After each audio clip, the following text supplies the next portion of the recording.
صفحے کے آخر سے لائن نمبر 4 سورہ مائدہ کی آیت نمبر 15 اعوذ باللہ من الشیطان الرجیم بسم اللہ الرحمن الرحیم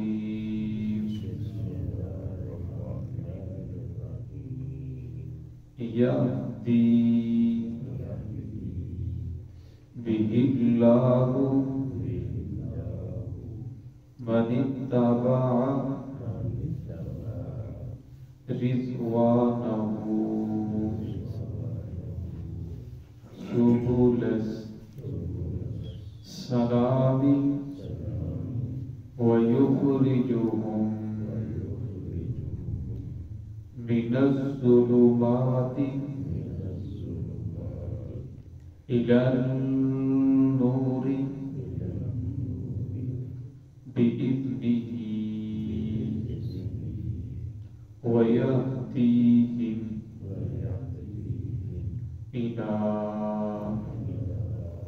صراط مستقيم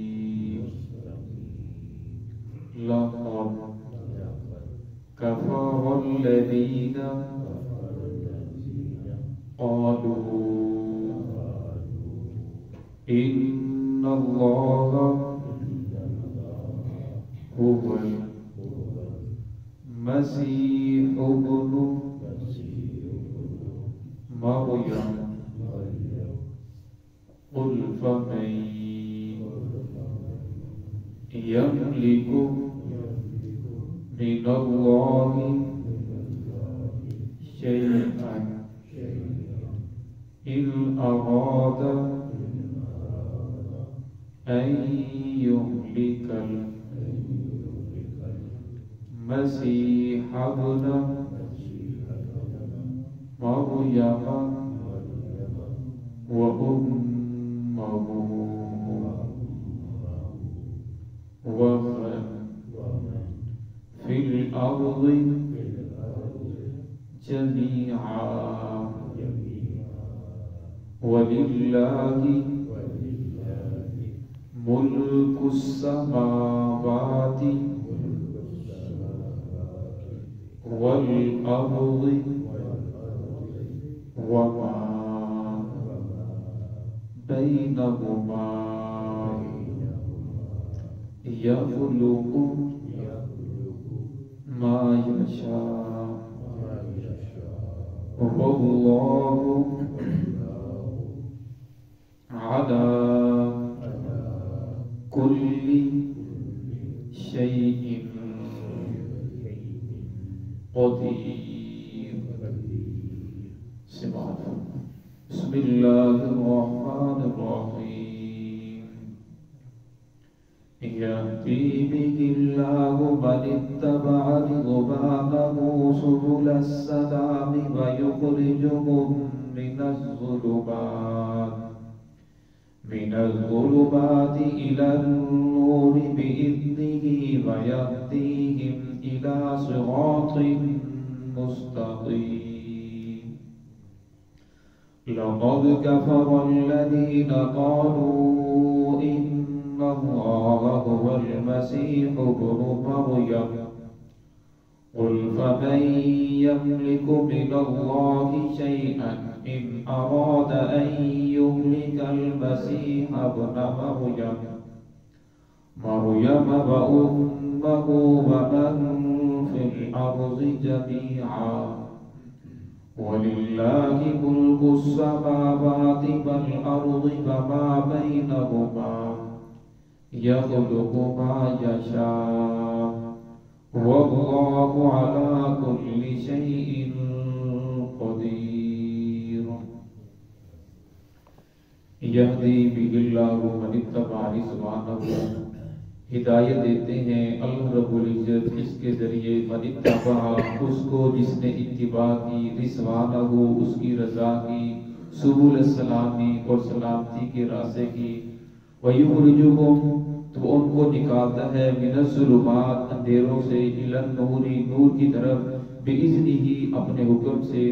وَيَهْدِيهِمْ إِلَى صِرَاطٍ مُسْتَقِيمٍ اور ان کی رہنمائی کرتا ہے صراط مستقیم کی طرف، سیدھے راستے کی طرف۔ لَقَدْ كَفَرَ الَّذِينَ قَالُوا البتہ تحقیق کافر ہیں وہ لوگ جنہوں نے کہا ان اللہ هو المسیح ابن مریم، بے شک اللہ وہی عیسیٰ بن مریم ہے۔ قُلْ فَمَن يَمْلِكُ مِنَ اللَّهِ شَيْئًا، کہہ دیجئے کہ کون مالک ہے من اللہ اللہ رب العزت کے مقابلے میں، اللہ رب العزت کے سامنے، شیئا کسی چیز کا، ان ارادہ اگر اللہ رب العزت ارادہ کر لیں، ایہلک المسیح ابن مریم و امہ کہ وہ ہلاک کر دیں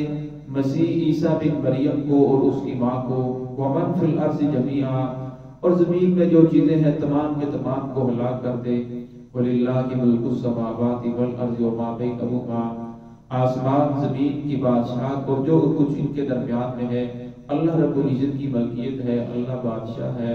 یخلق ما یشاء وہ پیدا کرتا ہے جو چاہتا ہے، واللہ علی کل شیء قدیر اللہ رب العزت ہر چیز پر قادر ہے۔ گزشتہ آیت کے اندر اللہ رب العزت نے فرمایا کہ تحقیق تمہارے پاس آ چکے ہیں ہمارے رسول جو بیان کرتے ہیں بہت ساری وہ چیزیں جس کو تم چھپاتے ہو اور بہت ساری چیزوں سے درگزر کرتے ہیں، اور پھر فرمایا تمہارے پاس آ چکا ہے اللہ کی جانب سے نور اور روشن کرنے والی کتاب، ہدایت دینے والی کتاب۔ تو اس آیت میں اللہ نے شاہ فرمایا کہ اللہ رب العزت ہدایت دیتے ہیں اس شخص کو جو اتباع کرے اس کی رضا کی، جو محمد رسول اللہ صلی اللہ علیہ وسلم کے طریقے کو اپنائے، اللہ رب العزت کی فرما برداری کرے، تو اللہ رب العزت اپنے نور سے، محمد رسول اللہ صلی اللہ علیہ وسلم کی نبوت سے، آپ صلی اللہ علیہ وسلم کی برکت سے، قرآن کی روشنی سے اس آدمی کو ہدایت نصیب فرماتے ہیں۔ اب فرمایا ہدایت کسے ملتی ہے؟ فرمایا ہدایت اس آدمی کو ملتی ہے من اتبع رضوانہ جو اتباع کرے سبل السلام سلامتی کے راستے کی، جو سلامتی کے راستے کی اتباع کرے گا اسے ہدایت ملے گی۔ اب دنیا کے اندر جتنا بھی جو آدمی کام کر رہا ہے، ہر آدمی کام اپنی سمجھ کے مطابق اس کام کا کوئی نہ کوئی جواب اپنے دل کے اندر ڈھونڈتا ہے، دل کو سہارا دیتا ہے، یہ کام میرے لیے کرنا جائز ہے۔ کیوں؟ کیونکہ میری مجبوری ہے۔ یہ کام میرے لیے کرنا اس لیے جائز ہے کیونکہ اس کے اندر میری سلامتی ہے، یہ کام میرے اس لیے کرنا جائز ہے، اگر نہیں کروں گا تو میری بدنامی ہو جائے گی۔ تو ہر آدمی جو بھی کام کرتا ہے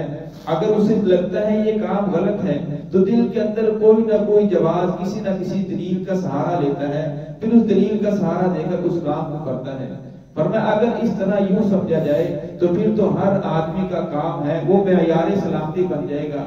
اصل کے اندر سلامتی کا جو معیار ہے وہ محمد رسول اللہ صلی اللہ علیہ وسلم کا نمونہ ہے، آپ صلی اللہ علیہ وسلم کا طریقہ ہے۔ آپ صلی اللہ علیہ وسلم نے جس کام کو کر کے دکھایا، جس کام کے کرنے کا حکم دیا، جس کام پر آپ صلی اللہ علیہ وسلم نے اپنی رضا کا اعلان فرمایا، وہ سلامتی کا معیار ہے۔ فرمایا اگر انسان اس کام کے اوپر چلے تو فرمایا پھر اللہ رب العزت فرماتے ہیں کہ میں اس کو ہدایت دوں گا، اس کے لیے ہدایت کے راستے کھول دوں گا۔ فرمایا آدمی جتنا بھی گناہوں کے اندر گرا ہوا ہو، گمراہیوں کے اندر چلا جائے، فرمایا جب اسے خیال آ جائے میں تو غلط تھا، مجھے سیدھے راستے پر چلنا چاہیے، اور وہ دل کے اندر تہیہ کر لے کہ آج کے بعد جو بھی کام کروں گا اللہ کی رضا کے لیے کروں گا اور محمد رسول اللہ صلی اللہ علیہ وسلم کے طریقے کے مطابق کروں گا،